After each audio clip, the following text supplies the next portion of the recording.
여러분은 어떤 사람과 일하실 때가 제일 좋습니까? 사지선다형이니까요. 잘 골라보셔야 돼요. 나는 이런 사람과 일하기가 제일 좋더라, 편하더라. 다음에 네 가지 중에 한 가지만 골라보시기를 바랍니다. 첫째, 1번 잘나고 똑똑한 사람. 2번 유능하고 일 잘하는 사람. 3번 고집 세고 자기 주장 강한 사람. 4번 내 마음에 맞는 사람.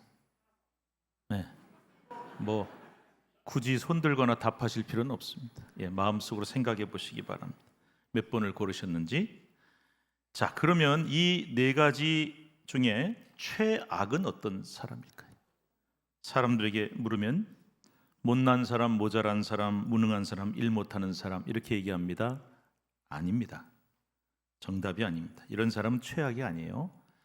방금 1번, 2번 보셨죠? 잘나고 똑똑하고 유능한 데다가 일까지 잘하는 사람. 그런데 3번 뭐였죠? 고집 세고 자기 주장 강한 사람. 요게 바로 최악입니다. 이런 사람은 같이 일하기가 몹시 힘듭니다. 그래서 최악이라고 말씀을 드리는 거죠. 차라리 좀 부족하고 못나도 4번, 아까 4번 그러신 분들 많으셨는데 나하고 마음이 맞는 사람이 일하기가 훨씬 좋다. 왜냐? 좀 부족하지만, 너도 부족하고 나도 부족하지만 서로가 한 마음으로 이렇게 연합을 해서 너의 부족한 점, 나의 부족한 점 서로 메워주면서 시너지 효과를 일으키고 일을 같이 잘해갈 수가 있기 때문입니다. 세상에서도, 직장에서도, 특히 교회 일을 할 때도 마찬가지라는 거예요. 그래서 저는 여러분이 부서나 지자체에서, 지단체에서 일할 때 내가 어느 부서, 선교회, 지단체 나하고 일하기 편한 사람, 나하고 마음이 잘 맞춰서 같이 할 사람을 찾으라고 얘기하는데, 물론 교회 일이란 게 그래요. 나하고 좀 마음이 안 맞아도 같이 맞춰서 해야 될 때가 있어요. 그러나 중심적으로 일할 사람은 나하고 마음이 맞춰질 수 있는 사람, 맞는 사람이 좋다라고 말씀을 드리는 겁니다. 제가 포항에서 노회장을 할 때 일이에요. 노회장이 되면은 해야 할 일 중에 하나가 임원을 조각을 하는 일입니다. 물론 작년에 일했던 임원 중에 올해도 같이 가야 될 사람도 있고요. 그래서 임원 전체를 100% 교체하고 내 마음대로 뽑을 수 있는 것은 아닙니다. 게다가 노회라는 게 다양한 사람들이 모여 있으니까요. 임원 뽑을 때는 시찰도 안배를 해야 돼요. 어느 한쪽에 몰려 있으면 문제가 생겨요. 그리고 목사님들은 출신 신학교도 고려를 해야 합니다. 그래서 다 노회장 마음대로 뽑을 수는 없어요. 그러나 몇 사람은 적어도 새로 일할 사람을 뽑아야 되거든요. 그런데 이제 여기저기서 이 사람 좀 뽑아주라, 나 좀 뽑아주시오, 이런 압력이 만만치 않게 옵니다. 꽤 오랫동안 고민을 하다가 결단을 내렸어요. 저는 이 사람하고 같이 일을 하겠습니다. 그랬더니 잘했다고, 그 사람 잘 뽑았다 이렇게 박수 쳐주는 분도 있지만 다 그렇지는 않더라. 왜 그런 사람 뽑았냐? 왜 나는 안 뽑아줬냐? 이런 사람들이, 시비하는 사람들이 꽤 있습니다. 그래서 제가 이렇게 말했죠. 노회 임원을 뽑는 것은 노회장의 고유 권한입니다. 그러나 지금 권한 얘기하는 것이 아니라 저는 무엇보다 제 마음에 맞는 사람을 뽑았습니다. 저하고 같이 일을 해야 되니까요. 그런데요, 제가 뽑았으니까 제가 책임지겠습니다. 이렇게 대답을 했어요. 좀 멋있지 않습니까, 여러분?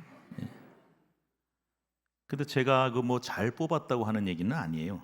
그런데 저는 어떤 소신이 적어도 있었냐면은 한 해 동안 나하고 같이 가야 되고 고락을 같이 해야 될 사람이니까 반드시 나하고 마음이 맞아야 된다. 불편한데 남 눈치 보고 뽑을 수는 없지 않는가. 그래서 내가 이 사람을 택한 것이고 내가 선택을 했으니까 내가 책임도 진다라고 말한 것입니다. 아마 지금도 저에게 같은 기회가 주어진다면 저는 똑같은 선택을 할 것입니다. 그렇습니다. 일 잘하고 유능하고 똑똑하면 물론 좋지요. 하지만 지도자와 마음이 맞지 않으면 그 사람 쓰기 참 어렵습니다. 자기 뜻대로 자기 주장대로 하려는 사람 너무 힘듭니다. 그래서 나하고 마음이 잘 맞는 사람과 가급적 일을 하시라고 말씀을 드리는 거예요. 자, 우리는 이런 식인데요. 그렇다면 우리 하나님은 어떠실까요? 똑같습니다. 하나님도요, 잘나고 똑똑하고 유능하고 일 잘하는 사람이 아니라 하나님의 마음에 맞는 사람을 찾아 쓰신다는 것입니다. 그래야 자기 능력이나 자기 주장이나 고집으로 일하지 않습니다. 오직 하나님의 뜻을 묻고 그 뜻을 따라 일하기 때문이죠. 너무 똑똑한 사람, 잘난 사람, 자기 뜻대로 일하기 참 쉽습니다. 남의 말 잘 안 듣는 사람들, 고집이 센 사람들, 하나님 말씀은 듣겠습니까? 하나님은 그런 사람을 절대 못 쓰십니다. 그래서 성경에 보면은 하나님은 대단히 잘난 사람, 유능한 사람, 위대한 사람을 찾아 쓰시기보다는 좀 부족하고 못나도, 좀 연약하고 약점이 있을지라도 반드시 하나님의 마음에 맞는 사람을 택하여 쓰신다. 여러분이 바로 그런 사람들이 되시기를 축복합니다. 요즘 새벽 예배 시간에 사무엘서 말씀을 읽고 있어요. 그런데 사무엘 상하를 읽어보니까 제목은 사무엘서인데 주인공은 다윗이더라고요. 이 주인공으로 등장하는 다윗이라는 인물을 보니까 이 다윗이 우리가 다윗은 위대한 사람, 훌륭한 사람, 완벽한 사람 이렇게 생각하는데 천만의 말씀이에요. 읽어보니까 참 부족함도 많고 약점도 꽤나 많은 사람이더군요. 일단은 촌사람이에요. 저 촌 마을 베들레헴 출신이에요. 집안도 그렇게 좋지 않은 집안이에요. 그리고요, 아버지 이세 집에서 막내로 태어나서 저는 이 대목이 되면 항상 공감이 가요. 맨날 심부름 시키고, 형들은 집에서 편안하게 밥 먹고 있는데 저 들에 나가서 양을 쳐야 되는 천한 목동으로 살아야 했죠. 그런데 이 촌뜨기 목동이 블레셋의 거인 골리앗을 때려 눕혔어요. 그래서 일약 스타가 되었습니다. 막 뜹니다. 막 올라갑니다. 그런데 인기도 그만 잠시밖에 안 가고요. 사울이 그 다윗의 인기가 자기보다 높으니까 너무 시기하는 거예요. 임금이자 장인인데 너무 시기하고 미우니까 쫓겨다녀요. 계속 죽이려고 그러고 쫓아다니고, 그러다가 결국은 이스라엘 전체의 왕위에 오르게 되는 입지전적인 인물이 바로 다윗입니다. 그런데 왕위에 오른 다음에 그러면 뭐 문제 없었냐? 천만에요. 그 이후에도 충실한 부하 장수 우리아의 아내 밧세바와 간음을 하는 씻을 수 없는 죄를 졌고요. 아들 압살롬 반역으로 쫓겨다니면서 죽을 뻔도 했고요. 하나님이 허락하지 않은, 기뻐하지 않으시는 인구조사를 하다가 온 민족이 큰 재앙을 당하기도 했지요. 어지간히 사고도 많이 치고 약점도 많은 사람이 다윗입니다. 그런데 이런 다윗을 왜 하나님이 그토록 그리도 귀히 들어 쓰셨을까? 저는 이게 몹시 궁금한 거예요. 몹시. 왜냐? 저도 하나님 앞에 귀하게 쓰임받고 싶거든요. 기왕 태어나고 그왕 예수 믿고 목사가 됐는데 귀하게 쓰임받고 싶은데, 근데 저도 부족함이 많고 약점이 많은 사람이거든요. 아직은 잘 모르시겠죠. 그런데 저는 약점도 많고 부족함도 많아요. 그러니까 저 같은 사람도, 약한 사람도, 약점 많은 사람도 어떻게 하면 이 다윗처럼 귀하게 쓰임을 받을 수 있을까? 이게 너무 궁금해서 저는 사무엘 상하 말씀을 쭉 열심히 살펴봤어요. 그러던 중에 뜻밖에도 저의 그 궁금증, 도대체 약점도 많고 이 부족한 다윗을 왜 하나님이 그리도 귀히 쓰셨을까? 이 궁금증에 대한 해답을 사무엘 상하나 구약 성경에서 찾은 것이 아니라 신약 성경에서, 바로 오늘 본문인 사도행전에서 그것을 발견하며 참 신기하게 생각이 됐어요. 다윗은 분명히 구약에 나오는 인물인데 왜 그가 하나님 앞에 귀하게 쓰임받았는가 하는 정답은 신약의 답이 나온다? 이거 신기한 거예요. 그 해답이 바로 사도행전 13장 22절 말씀입니다. 사도행전 13장은요, 사도 바울이, 그때는 사울이었죠, 선교사로 파송을 받아서 비시디아 안디옥이라는 곳에 가서 복음을 전하는데, 주로 복음을 전할 때 유대인들의 회당에 가서 복음을 전했단 말이에요. 근데 유대인들한테 메시아를 설명하고 예수님이 메시아라는 것을 설명하고 소개하려다 보니 그 메시아는 다윗의 자손에서 나오는 거 아니냐, 그래서 다윗 얘기를 꺼내게 된 것이지요. 자, 이 바울의 설교에 등장한 다윗이 왜 중요하냐? 왜 이 설교가 도대체 나도 귀하게 쓰임받고 싶은데 다윗처럼 연약하고 부족함도 많은 사람이 왜 그리 귀하게 쓰임을 받았을까? 이 궁금증에 대한 해답을 왜 주게 되었는가? 22절 말씀 같이 읽어보겠습니다. 22절입니다. 시작. 패하시고 다윗을 왕으로 세우시고 증언하여 이르시되 내 마음에 맞는 사람이라 내 뜻을 다 이루리라 하시더니. 얼마나 친절합니까? 예. 중요한 말은 다 이렇게 색깔로 강조를 해놨잖아요. 다윗이 어떤 사람이라고요? 내 마음에 맞는 사람. 여기서 내가 누구예요? 하나님이시죠. 그러니까 다윗은 어떤 사람이었다? 하나님의 마음에 맞는 사람이었다는 거예요. 저는 이 말씀을 읽다가 무릎을 탁 쳤어요. 내가 참 궁금했는데 그토록 찾던 이 정답이 바로 여기에 나오네. 하나님은 왜 약점도 많고 실수도 많고 부족한 다윗인데 그토록 귀히 쓰셨을까? 더욱이 그 다음에 나오는 23절 말씀 중요합니다. 23절 읽읍시다. 시작. 하나님이 약속하신 대로 이 사람의 후손에서 이스라엘을 위하여 구주를 세우셨으니 곧 예수라. 하나님이 말이에요. 다윗을 귀하게 쓰신 건 틀림없는데, 그래서 다윗을 촌뜨기를 왕으로 세우셨다. 그리고 그 후손들이 다 대대로 이스라엘의 왕이 되게 하셨다. 엄청난 복이죠. 그런데요, 저보고 성경에 나오는 모든 인물 중에 가장 복받은 사람 한 명만 뽑아라 그러면 저는 다윗이에요. 왜? 23절에 뭐라고 나왔어요? 그 후손 중에 예수 그리스도 구세주이신 메시아가 태어나셨다. 이 복은 누구도 받지 못한 복이에요. 전무후무한 놀라운 복을 받았어요. 하나님이 다윗을 얼마나 좋게 보시고 귀히 쓰셨는지를 이제 아시겠죠? 그런데요, 그 앞에 나오는 21절 말씀 보면은 이런 말씀이 나와요. 자, 이스라엘 백성들이 하나님께 우리도 왕 주세요, 왕 주세요 우깁니다. 그래서 하나님이 왕을 주셨다. 베냐민 지파 사람 기스의 아들 사울이라는 자를 초대 왕으로 세우셨어요. 그런데 이 사울하고 다윗은 비교해 보면 비교가 안 돼요. 사울은 다윗에 비하면 집안도 좋아요, 외모로나 능력으로나 모든 면에서 요즘 말로 최고의 스펙을 가진 사람. 그런데 이 최고의 스펙을 가진 사울이 하나님이 택하여 왕위에 오르게 하셨더니 오른 다음에, 왕이 된 다음에 어떻게 됐냐? 교만해지고, 그래서 하나님 말씀을 잘 안 듣기 시작해요. 하나님 명령에 순종하지 않고 자기 뜻대로 행동하는 거예요. 아까 제가 설교 첫머리에 문제 하나 드렸죠. 사지선다. 거기 나오는 사람 중에 유능하고 똑똑하고 일도 잘해요. 그런데 최악이 누구라 그랬어요? 고집이 세고 자기 주장이 강한 사람. 요 사울이 바로 전형적인 그런 사람. 이런 사람은 하나님이 쓰신다 못 쓰신다? 아주 불편해요. 그래서 쓰실 수가 없어요. 그래서 못 쓰면 어떡하냐? 여러분, 집에 못 쓰는 물건 있으면 버려야죠. 사람도 버리십니다. 그래서 하나님은 결국 사울을 버리시고 다윗을 대신 왕으로 세우신 것이죠. 본문 22절 말씀 다시 한번 읽겠습니다. 시작.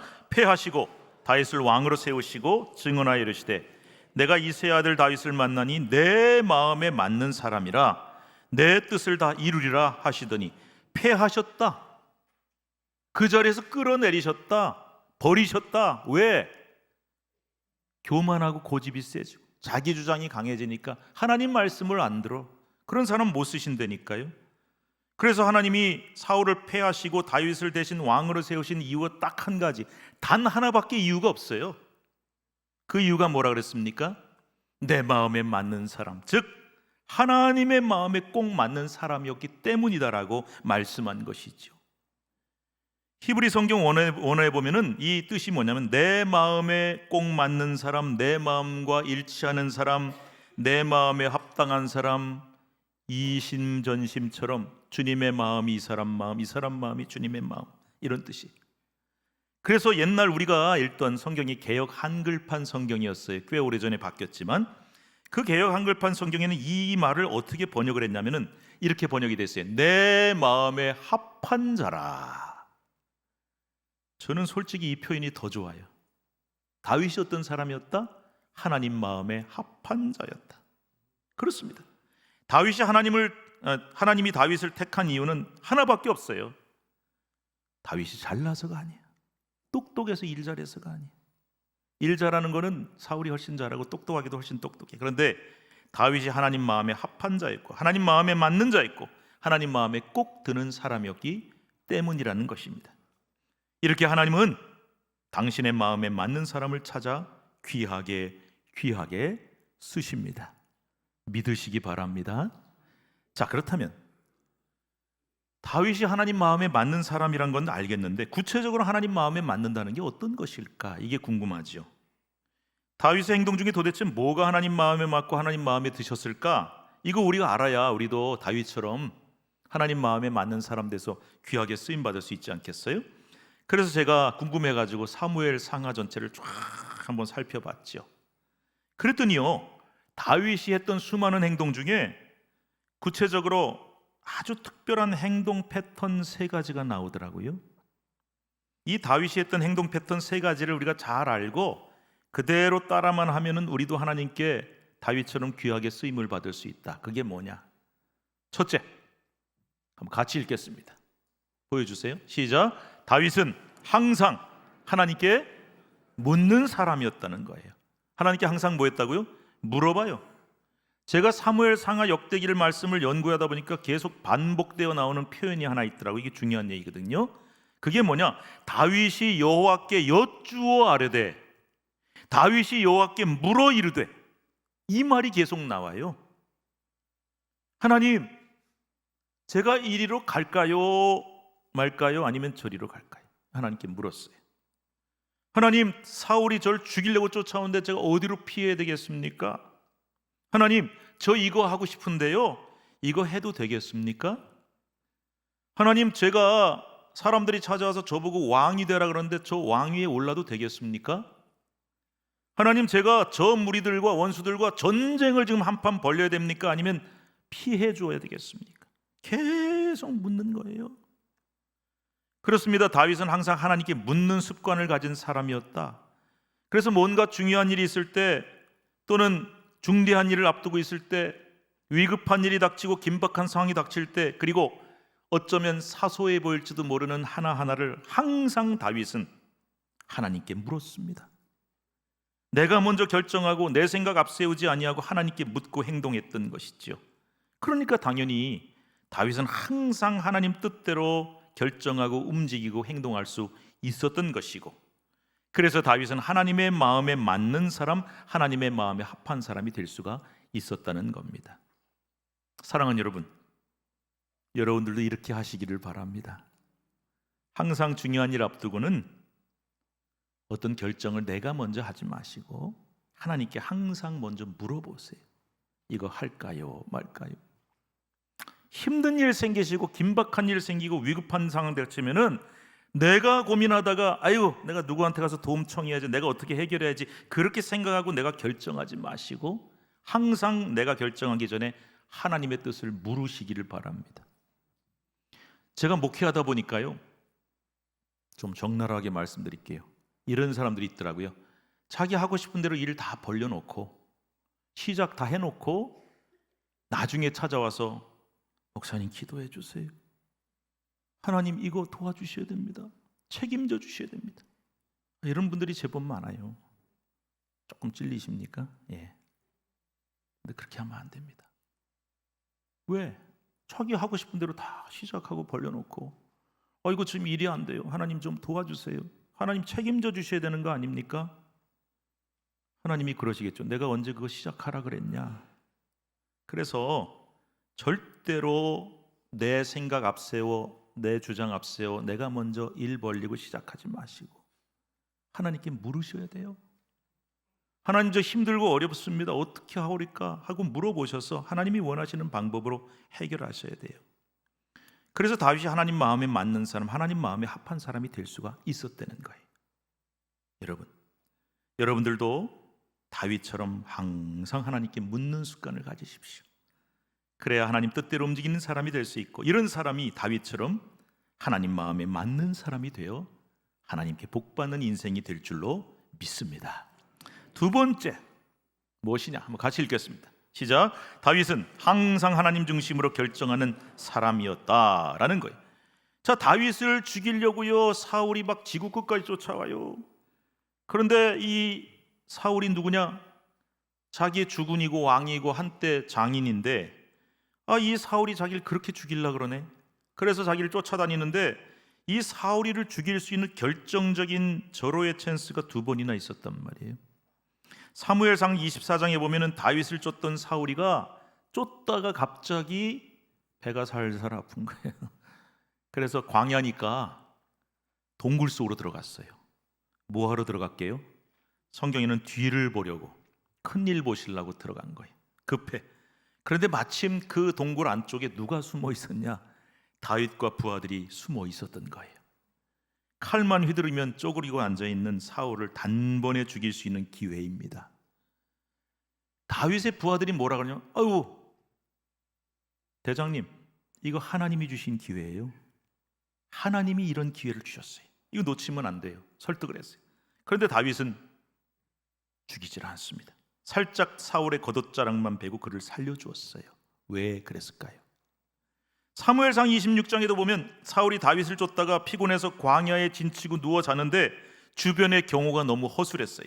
얼마든지 가서 죽일 수 있어요. 이때 다윗과 함께 갔던 부하 아비새가 또다시 얘기합니다. 이거 하나님이 주신 기회예요. 이번에 놓치면 안 됩니다. 그런데 다윗은 사울의 창과 물병만을 몰래 들고 왔어요. 왜? 내가 마음만 먹었으면 당신을 얼마든지 죽일 수 있었다는 증거예요. 그런데 이 두 번의 기회를 다 포기한 다윗이 왜 그랬는지 그때 한 말이 있어요. 같이 읽어볼까요? 뭐라 그랬는지 읽읍시다. 내가 손을 들어 여호와의 기름 부음 받은 자를 치는 것이 여호와께서 금하신다고 말하고 있어요. 네, 끝까지 잘 읽으셨습니다. 이게 무슨 말입니까? 인간적으로는 사울이 나를 먼저 죽이려고 그랬잖아요. 그러니까 여러분, 내가 그 사람 죽이는 건 문제될 거 없어요. 그리고 내 손으로 사울을 죽이기만 하면 모든 문제가 해결돼요. 내 모든 환난도 면하고 도망자 신세도 면할 수 있고요, 잘하면 사울 대신 왕위를 차지할 수 있을지도 몰라요. 세상에 이렇게 기막힌 기회가 어디 있어요. 하나님이 주신 기회처럼 느껴집니다. 그러나 다윗은 말합니다. 내가 여호와의 기름 부음 받은 자를 내 손으로 칠 수는 없다 하고 사울을 살려주었어요. 왜요? 하나님의 뜻이 우선이고 하나님의 입장이 먼저인 것입니다. 내가 아무리 이 일을 하고 싶어도 이것만 하면 내 모든 문제가 단박에 해결되고 만사 형통할 것처럼 느껴지는 절호의 기회라 할지라도 그것이 하나님의 뜻이 아닐진데 나는 하지 않겠다는 것입니다. 이게 절대 쉬운 일이 아니에요.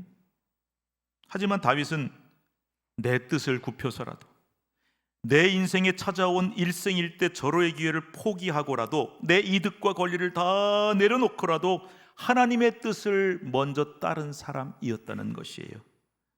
그래서 다윗이 항상 하나님 중심으로 결정하는 사람이라고 말씀을 드린 것입니다. 그럴 때 있잖아요. 이 찬스는, 이 기회는 정말 기가 막힌 기회. 이거 놓치면 다시는 이런 일이 나한테 안 생길 것 같아. 기회가 안 올 것 같아. 그럴 때 여러분 포기할 수 있어요? 이거 놓치면 안 되는데, 그런데 그럼에도 불구하고 다시는 안 올 것 같지만 하나님 뜻이 아니다 그러면 포기해라. 이거 쉽습니까? 어렵습니다. 절대 쉬운 일 아닌데도 다윗은 그렇게 했고요. 그래서 하나님은 다윗을 뭐라고 부르시냐? 내 마음에 맞는 사람이다. 그래서 그 다음이 중요해요. 그것을 포기했더니 다윗이 포기한 모든 권리와 기회보다 훨씬 큰 복과 은혜로 갚아주셨어요. 다윗을 왕으로 세우시잖아요. 그 후손들을 다 왕으로 세우고 메시아의 조상이 되게 하셨잖아요. 여러분, 이 원리가 대단히 중요해요. 여러분들도 이 쉽지 않은 일 꼭 할 수 있기를 바랍니다. 내 인생의 절호의 찬스는 절대로 놓치면 안 될 것 같고, 이거 놓치면 다시는 안 올 것 같아도 하나님 뜻 아니면 안 하겠습니다 했을 때 하나님이 가만히 계시겠습니까? 여러분, 반드시 하나님이 그때 포기한 그 복보다 몇 배, 아니 몇 천 배, 몇 만 배의 복과 은혜로 갚아 주십니다. 믿으시기 바랍니다. 마지막 세 번째, 같이 읽겠습니다. 시작. 다윗은 하나님뿐 아니라 사람들에게도 귀히 여김을 받은 사람이었다는 사실이. 저는 누가복음 2장 52절 말씀을 참 좋아합니다. 같이 읽어볼까요? 52절 시작. 예수는 지혜와 키가 자라나며 하나님과 사람에게 더욱 사랑스러워 가시더라. 예수님이 자라시면서요, 키가 자라고 지혜도 자랐대요. 그런데 그 다음이 중요해요. 하나님과 사람에게 더욱 사랑스러워 가셨다. 우리 자신과 특별히 우리 자녀와 어린 자녀손들이 꼭 이렇게 되기를 진심으로 축복합니다. 크리스천들 중에서는요, 사람한테는 사랑받고 인정받는데 하나님께 사랑 못 받고 인정 못 받는 사람이 있어요. 세상에서는 잘 나갑니다. 모두가 인정하고 아이고 좋겠다 부러워하고 나 저 사람하고 친하게 지내고 싶어, 가깝게 지내고 싶어 그러는데 정작 하나님께는 인정 못 받고 사랑 못 받는 사람 있습니다. 실패한 인생이죠.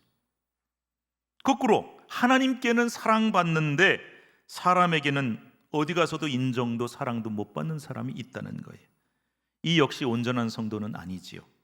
그래서 우리는 잘 들으세요. 당연히 하나님께부터 먼저 인정받고 사랑받아야 됩니다. 너 참 잘한다. 그런데 나아가 세상에서도 사람들한테도 인정받고 사랑받을 수 있어야 합니다. 다윗은 그 긴 세월 동안 사울에게 쫓겨다니면서도 훌륭한 리더십을 발휘했어요. 사무엘상 22장 1절 2절 말씀 시작. 그러므로 다윗이 그곳을 떠나 아둘람굴로 도망하며 그의 형제와 아버지의 온 집이 듣고 그리로 내려가서 그의 길을 얻고 환난당한 모든 자와 그는 그들의 우두머리가 되었는데 그와 함께한 자가 400명 가량이었더라. 다윗이 도망가서 저 광야 아둘람굴 있는 데 숨어 있다고 소문이 났더니 아버지와 가족들이 찾아갔어요. 그건 이해가 가요. 그런데 누가 모여들었다? 2절에 온갖 환난당한 자들, 빚진 자, 마음에 원통한 자, 위험인물들이죠. 어중이 떠중이 같은 그 사회에서 몹시 소외되고 사고 칠 가능성이 높은 위험한 사람들이 400명이나 모여든 거예요. 그런데 다윗은 그토록 어려운 여건 속에서도 자신은 괴롭지만 타인을 함부로 해치지 않았습니다. 쫓겨다닐지언정 늘 넓은 마음으로 부하들을 보듬고 베풀어서 400명이나 되는 그야말로 비렁뱅이 같은 사람들이지만 그 가족들까지 모두 거두어들였죠. 그리고 그 부하들을 끔찍히 아끼고 사랑해주고 품어줬어요. 그 모습을 보고 부하들은 진심으로 다윗을 존경하고 따르기 시작합니다. 저 사람이면 내 생명 걸어도 되겠다. 결국 여러분 나중에 이 어중이 떠중이 같은 문제아들 사고뭉치들이 400명이 모였는데 다윗 왕국을 세우는 중심 인물들이 되었어요. 변화가 일어난 거죠. 이렇게 다윗은 사랑의 리더십, 베품의 리더십을 발휘해서 사람들을 소중히 여겼고, 그래서 하나님께만 소중한 사람이 된 것이 아니라 사람들에게도 소중한 사람으로 인정을 받았다. 우리 크리스천들은 이렇게 살아야 합니다. 여기 계신 우리 성도 여러분, 특별히 우리 젊은 연령층에 계신 분들 잘 들으세요. 우리가 하나님 잘 섬겨서 하나님께 사랑받고 인정받는 것 중요하지만 세상에 나가서도 사람들에게 인정과 존중을 받아야 되는데 사람들이 우리를 리더로 진정으로 인정을 해줄 수 있어야 돼요. 우리가 직장 생활하는데 우리가 사장이고 혹은 우리가 상사인데 우리 아랫사람들이 날 보면서 예수 믿고 교회 다닌다는데 마음에 참 안 드는데 그래도 뭐 윗사람이니 어떻게 이렇게 되면 안 돼요. 우리의 리더로 인정을 받아야 돼요. 우리를 진정한 그리스도인으로 인정하고 존경할 수 있어야 합니다. 하나님은 바로 그런 사람을 귀히 여기시고 정말 잘 쓰십니다. 이런 사람이 진정 하나님 마음에 맞는 사람이라는 것입니다. 오늘부터 3주간 우리는 10분의 장로를 피택하고자 합니다. 그리고 협동 안수집사님을 시무 안수집사로, 협동 권사를 시무 권사로 전환하는 투표를 하게 됩니다.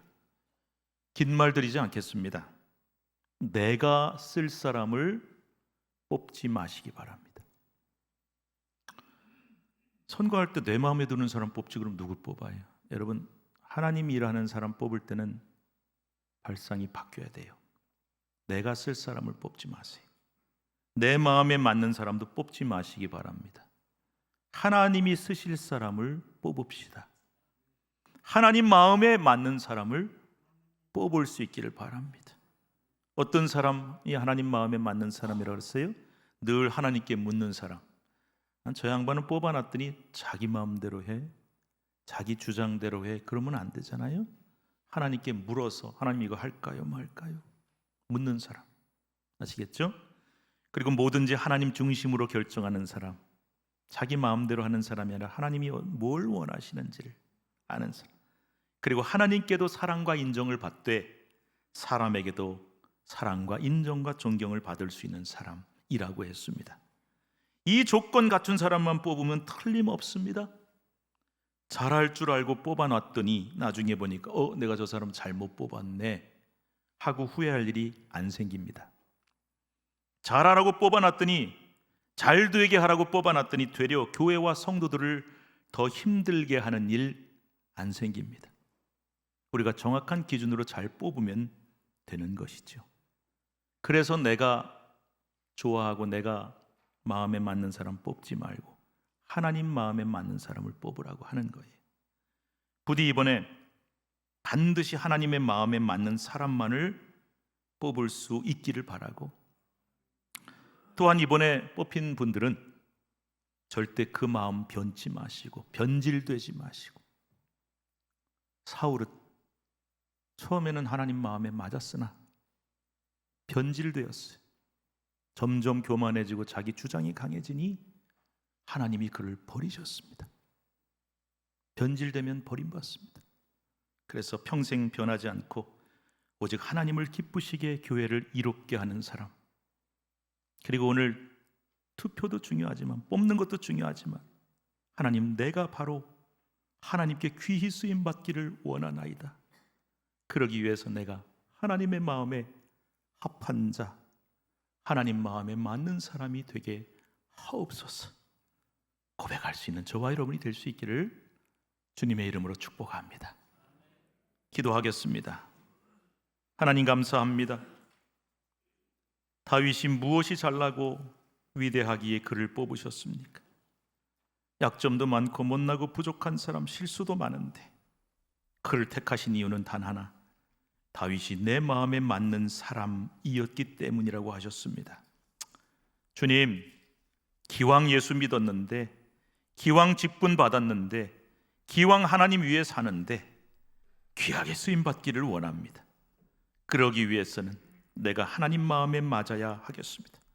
항상 무엇을 할지라도 하나님께 먼저 묻는 자가 되게 하시고, 언제나 어떤 나의 결정은 하나님 중심의 결정이 되게 하시고, 하나님께 사랑과 인정을 먼저 받되 세상과 교회 안에서도 사람들에게 인정받고 사랑받는 자 되어 나의 모든 섬김과 행동과 활동과 결정이 오직 하나님 중심으로 이루어지게 하옵소서.